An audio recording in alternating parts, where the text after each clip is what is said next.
Bollywood function எப்படி இப்போ பிகைனூட்ஸ் அவார்ட்ஸ்க்குலாம் போயிருக்கேன் நிறையா. அது மாதிரி சூப்பர், அதை விட சூப்பராகவே இருந்தது. நல்லா வருஷம் சிறப்பாக பண்ணுவாங்க. இந்த வருஷமும் நம்ம சிறப்பாக நடைபெற்றது. ரொம்ப சூப்பராக இருந்தது, ரொம்ப இன்னோவேட்டிவாக இருந்தது. பெஸ்ட்ன்றவர் தான் என் பையனை கிட்ட வந்து இங்கே சேர்த்துருக்கேன். கொஞ்சம் எல்லாமே நல்லா இருக்கு. வேற அவ்வளோ பெரிய ஆளை கூட்டின்னு வந்து பசங்க மத்தியில் பேச வைக்கிறதே ஒரு நல்ல மிக சிறந்த பேச்சாளர் அவர். சூப்பராக இருக்கு, நல்லா பண்றாங்க, நல்லா இருக்கு. எந்த ஸ்கூல்லையும் வந்து பசங்களை வந்து ஸ்டேஜ் ஏறி ஹோஸ்ட் பண்ற மாதிரி பண்ணதே இல்லை. எனக்கு அது ரொம்ப பிடிச்சிருந்தது.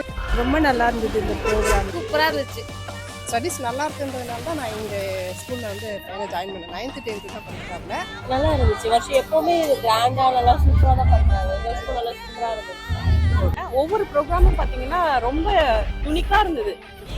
ஓகே, அந்த பேக்ரவுண்ட் செட்டப்பாக இருக்கட்டும், அந்த ஸ்லைட்ஸாக இருக்கட்டும், பிள்ளைங்களோட பர்ஃபார்மன்ஸ் ரொம்ப பயங்கரமாக இருந்தது. எல்லா ஸ்கூல் ஃபங்க்ஷன் மாதிரி இருக்கும்னு நினச்சோம். ஆனால் அது அந்த மாதிரி இல்லை. இது கொஞ்சம் ஸ்பெஷலாக இருந்துச்சு.